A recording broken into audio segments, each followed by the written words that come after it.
एक बार की बात है, किसी गांव में एक किसान अपनी पत्नी के साथ रहता था। किसान तो मेहनती था, लेकिन अक्सर वह अपनी पत्नी के कामों में कोई ना कोई कमी निकालता रहता था, जिसको लेकर अक्सर किसान और उसकी पत्नी में खटपट होता था। एक दिन की बात है, हमेशा की तरह किसान ने अपनी पत्नी से कहा, तुम आलसी हो गई हो। अब तो तुम धीरे धीरे और सुस्त रूप से काम करती हो। तुम अपना समय खराब करती हो और घर के कामों को लेट करती हो। रोज रोज की ऐसी बातें को सुनकर किसान की पत्नी अपने पति से ऐसे शब्द से नाराज हो गई और बोली कि आप गलत हो जो रोज रोज मुझे ये बातें सुनाते हो, और यदि ऐसा है तो आप कल घर पर रहो और मैं आपके बदले खेत जाऊंगी। मैं वहाँ आपका काम करूँगी, क्या आप वो यहाँ घर पर रहकर मेरा काम करेंगे? अपनी पत्नी की ऐसी बातें सुनकर किसान ने खुशी से कहा, ये तो बहुत अच्छा है, मैं घर पर तुम्हारा काम करूँगा। एक दिन तुम खेत में काम करोगी तो पता चलेगा कि कितना मेहनत करना पड़ता है।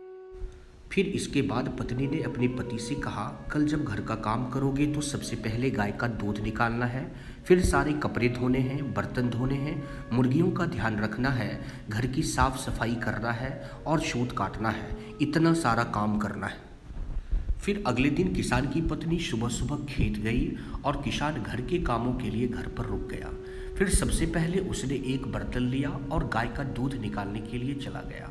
फिर जब उसने गाय का दूध निकालने की कोशिश की तो इतने में गाय ने उसे पीछे से जोर से लात मारी। जोर से लात लगने से वह कराह उठा। फिर किसी तरह से उसने दूध निकाला, कपड़े धोए, बर्तन धोए और घर की साफ सफाई की। इतना करते करते उसका सारा दम निकल गया। फिर उसने मुर्गियों को खाना खिलाने के लिए चला गया। इस तरह वह सूत काटना भूल गया। फिर इतनी कामों को करते करते शाम हो गया। फिर शाम को जब पत्नी खेत से लौट आई तो किसान ने शर्म से अपना सिर झुका दिया, जिसे देखकर उसकी पत्नी अब समझ गई थी कि उसके पति को सबक मिल गया है। फिर तो उस दिनों के बाद से उसे अपनी पत्नी में कोई गलती नहीं दिखाई दिया और फिर किसान और उसकी पत्नी हंसी खुशी साथ रहने लगे।